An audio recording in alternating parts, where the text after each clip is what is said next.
That's a very dangerous thing when reporters believe that their silence is patriotism.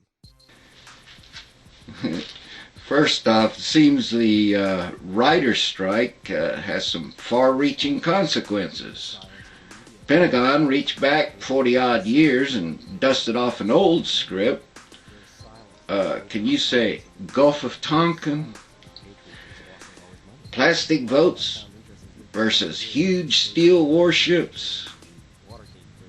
Yeah, I've heard that script before. The major media has done its part and engineered the choosing of our next president down to a horse race by weeding out those candidates who don't have enough money to buy TV commercials. It's nothing new. The American public has long been trained to make life choices dependent on what television tells them. On the Republican side, we can pick between religion and, nah, except for Ron Paul, they're all pushing religion in the military. Only difference is in degree. As far as the Democrats, they only have to figure out which has a better chance of getting elected, a black man or a white man without a penis. Come on, come on. Until she teared up the other night, the media has long insinuated that her character lacks the feminine touch. The important thing, in the grand scheme of things, is that all the so-called viable candidates have been vetted and approved by the Council on Foreign Relations and AIPAC.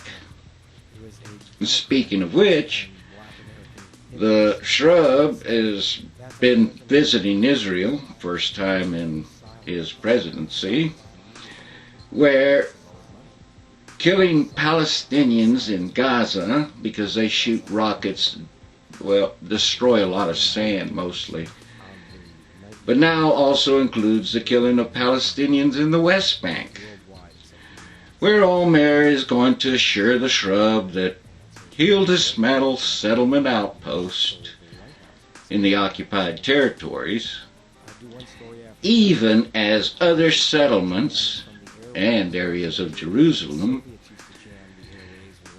are being expanded, along with trying to wipe out the Bedouin in the Negev desert. Double think, double speak. The poor Palestinians are getting double. Functionally, you were expecting a certain word here, weren't you? If it wasn't for the thought police and the morality monitors, I would have spoken it.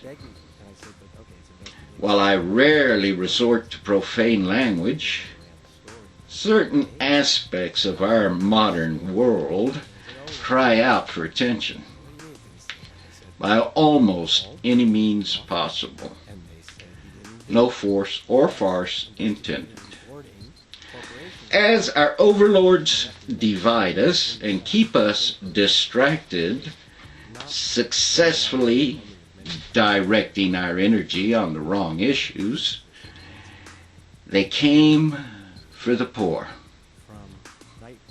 using that so-called war on drugs.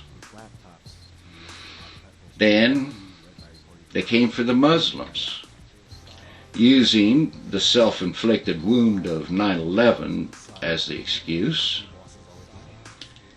Then they came for the undocumented. And now they're coming for anybody they fear threatens the status quo. The bill has passed the House, H.R. 1955, and is sitting in a Senate committee as S. 1959. So while you may feel alone and powerless, they know better. And it has them scared. Chew on that for a while. Now, into the circle 5. Reporters believe that their silence is patriotism.